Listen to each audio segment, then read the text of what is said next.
At the start of the film, we are shown a man dragging a body. Then he burns the body and leaves the house. The man's name is Stan Carlisle. He takes a bus and stops at a carnival. Stan browses various shows at the carnival. When the carnival crew is dismantling their show tent, Stan helps a man named Clem Hotley. Clem himself provides entertainment in the form of a geek show, where a person must eat a live chicken, leaving the audience amazed. After helping Clem, Stan is paid. When Stan is about to leave, Clem offers to buy Stan's radio in exchange for $5 in food, and Stan could join their carnival. Stan agrees, then they go to another carnival location and arrive. Stan is then fed according to Clem's promise. While Stan is eating, he is called by Clem. Clem asks Stan for help to find the geek used by Clem for the show because the person has escaped. The entire crew searches for the person, including Stan. Stan searches inside a haunted house. Stan finds the person, but Stan is hit on the head, which throws him off. When the geek is about to escape, he is intercepted by Clem, and Stan quickly captures him. Then they take the person to the cage. Stan is then given a mattress to rest. Time changes to morning, and we see Stan about to bathe. Stan bathes at the home of a married couple named Zena Krumbine and Pete Krumbine. While Stan is bathing, Zena asks for Stan's help to gather an audience when Zena performs. Stan agrees to Zena's request. Here, Zena's show is about predicting someone's life, but the prediction uses a trick where there must be a second person. When Zena is about to make a prediction, Stan collects envelopes from the audience. Then the envelopes are given to Pete. Then Pete gives codes to Zena, but when Stan gives the envelopes to Pete, Pete is seen drunk. Then Stan goes out and tells a woman named Molly Cahill. She is also one of the carnival crew. Then Molly tries to help, but unfortunately Molly does not understand the codes for Zena's trick.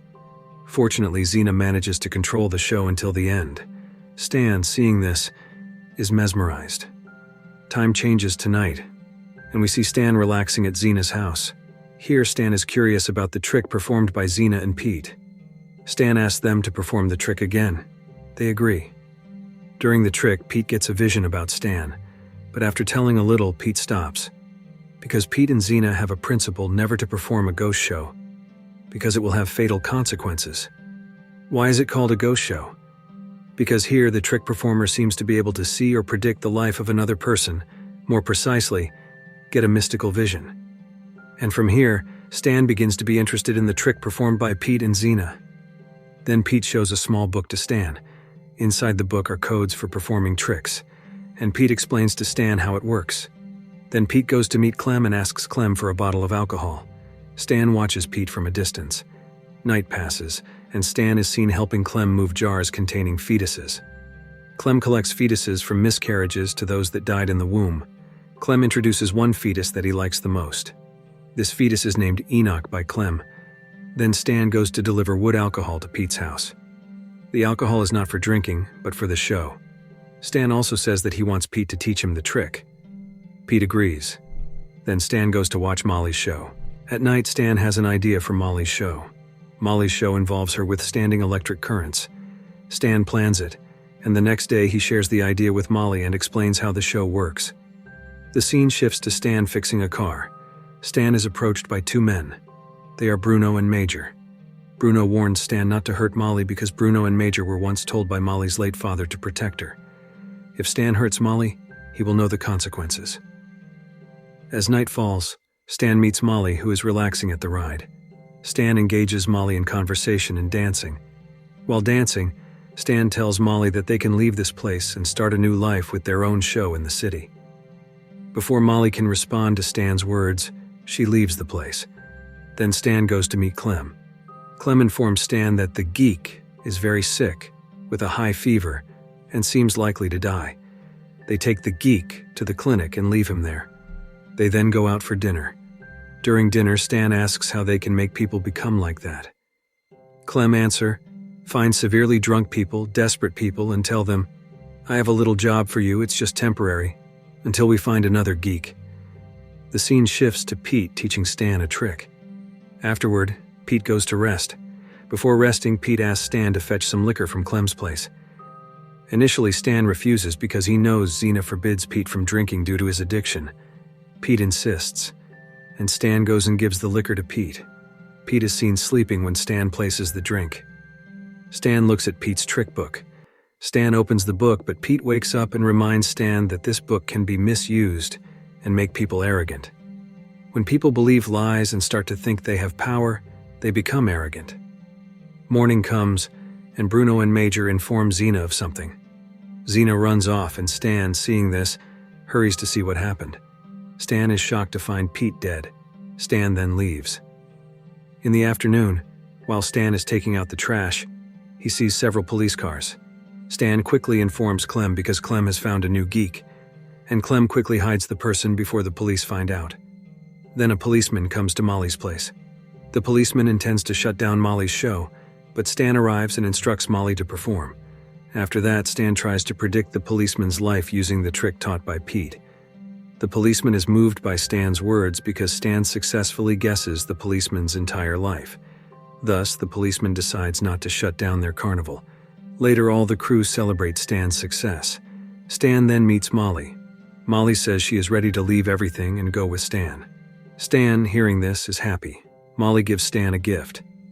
As Stan is about to take Molly away, Bruno arrives and punches Stan in the face. Molly defends Stan, saying she loves him and will go with him. In the morning, Stan asks Xena for permission. Then they leave the carnival together with Molly. 2 years later, Stan and Molly are seen performing at a hotel. Stan and Molly have become husband and wife. During a performance, a female doctor named Lilith Ritter is observing Stan's show, while Stan is performing a trick on a man named Charles. Dr. Lilith interrupts and asks Stan to perform his trick on her. Unexpectedly, Stan succeeds, even almost conducting a spook show for Dr. Lilith and Charles. Then Stan and Molly go to the dressing room. In the dressing room, Molly is somewhat angry with Stan for performing the spook show, and Stan explains to Molly that he was forced to do it because he was rushed. While they are talking, a hotel staff member comes and tells Stan that Charles wants to meet with him. Stan then meets with Charles. Stan and Charles have a brief conversation. Charles asks Stan to come to his house to perform a spook show with Charles' wife. And then Dr. Lilith gives Stan her business card. Molly is angry with Stan because he disregards her request, where Molly asks Stan not to perform the spook show, but Stan disobeys. Then Molly is seen calling someone, and time changes to morning. It is seen that Stan goes to a place which turns out to be Dr. Lilith's place. Dr. Lilith offers Stan a drink, but he refuses because he is not a drinker. Then Dr. Lilith asks Stan how he could perform the spook show on her. Stan certainly won't easily admit that he can get visions like a psychic. Stan continues to evade by giving false but logical answers. After a long debate, Stan negotiates with Dr. Lilith, where Stan asks for inside information about Charles's life from Dr. Lilith, as Dr. Lilith is actually a psychologist and Charles is her patient.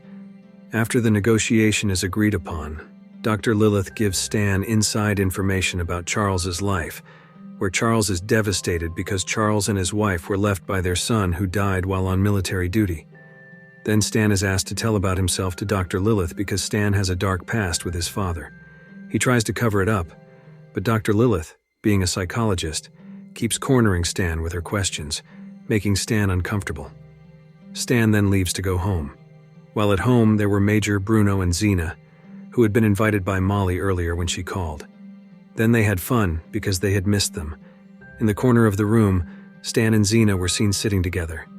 Xena predicted Stan's fate using tarot cards. The card reading shows that Stan will face significant trouble that will threaten his career and future. However, Stan is unhappy with the result of his cards, so he doesn't believe them. Xena forbade him to use the spook show, but Stan ignored her. Scene changes to show Stan performing a spook show to Charles's wife, Felicia, because Stan already has information about Charles and his wife, making it easy for him to carry out his actions. After that, Stan goes to meet Dr. Lilith. Stan informs her that he was successful and intends to share his earnings, but Dr. Lilith refuses. Stan also informs her that he will be introduced to Charles's friend, but Stan doesn't yet know his name.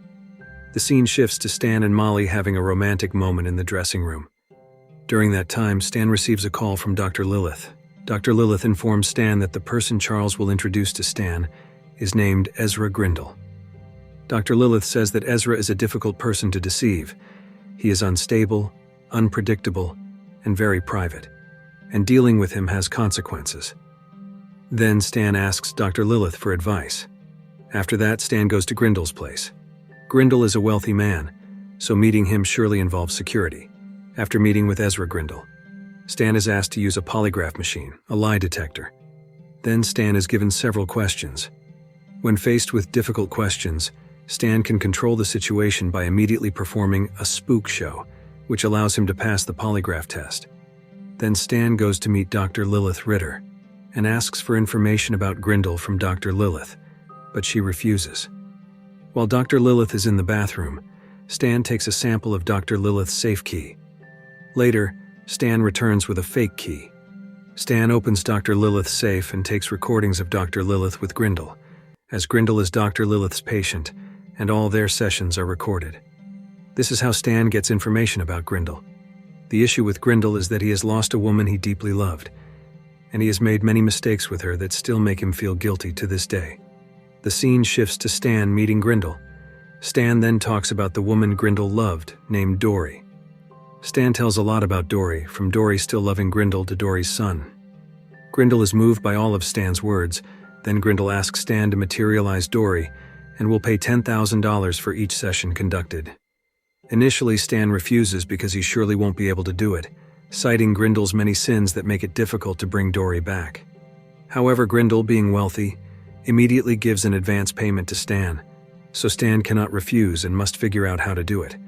After that, Stan goes to Dr. Lilith's place to store the money from the spook show, because if Molly finds out the source of the money, she will surely be angry. Then Dr. Lilith seduces Stan into drinking with some persuasion and is given a kiss by Dr. Lilith. Eventually, Stan gives in, and from that moment on, he starts to enjoy drinking alcohol. The scene shifts to Stan's house, where Stan is seen making plans to summon Dory's spirit. Here, Stan asks for Molly's help, because Dory's face is almost similar to Molly's. As Stan and Molly are talking, Grindle's guard arrives and informs them that Grindle wants to meet. When meeting Grindle, Stan performs the spook show, and Grindle is seen angry with Stan because his request has not yet been fulfilled. Elsewhere, Charles and Felicia are dining, and Felicia tells Charles that she wants to see their son. Then, in a tragic turn of events, Felicia shoots Charles, and afterward, she takes her own life. Returning to Stan, he has just come back from Grindle's place. Upon arriving home, he calls out for Molly, but finds only a letter from her. The letter reveals that she has gone east because she does not want to be involved with Stan's plans. In a rush, Stan heads to the bus terminal and finds Molly. He pleads with her to return, promising, "This will be the last time." That night, Stan carries out his plan. As the performance unfolds, Grindle is moved by the appearance of Dory's spirit, which Stan has orchestrated. However, the evening takes a dramatic turn when Grindle realizes that it's not Dory. Grindle then screams for his bodyguard and Stan kills him on the spot. Grindle's guard, who has been watching, begins to chase after Stan and Molly as they flee. In the ensuing chaos, the guard is fatally struck by Stan's car. Stan then stops in an alleyway and destroys his car to stage the scene as if it were a robbery, hoping the police will believe this version of events. Disappointed with Stan, Molly decides to leave him. Stan then goes to Dr. Lilith's place to retrieve his money. But before he can leave, Dr. Lilith reveals all that she has done to Stan. She exposes that all of Stan's performances were lies, and that she has been manipulating him to bring about his downfall. Enraged, Stan confronts Dr. Lilith, who calls for security. Stan flees, running from the police. Stan eventually finds refuge in a train car, where he reflects on his past. He remembers the moments before his father's death, realizing that it was his actions that led to his father's demise. The body that Stan was dragging at the beginning of the film was, in fact, his father's. We see Stan now reduced to a vagrant and a drunkard. As dawn breaks, Stan finds himself at a carnival seeking employment. When he asks the carnival boss for a job, he sees the fetus that belonged to Clem before, Enoch. He is initially rejected due to his disheveled appearance and the smell of alcohol. However, as Stan is about to leave, he is called back. The carnival boss offers him a job, albeit with meager pay. It's only temporary, just until we find another geek, echoing the words once said to Stan by Clem. Shocked by the turn of events, Stan mutters, I was born for this, and the film ends. If you like this video, don't forget to subscribe. Because by subscribing, you have supported me to make better videos. See you in the next video.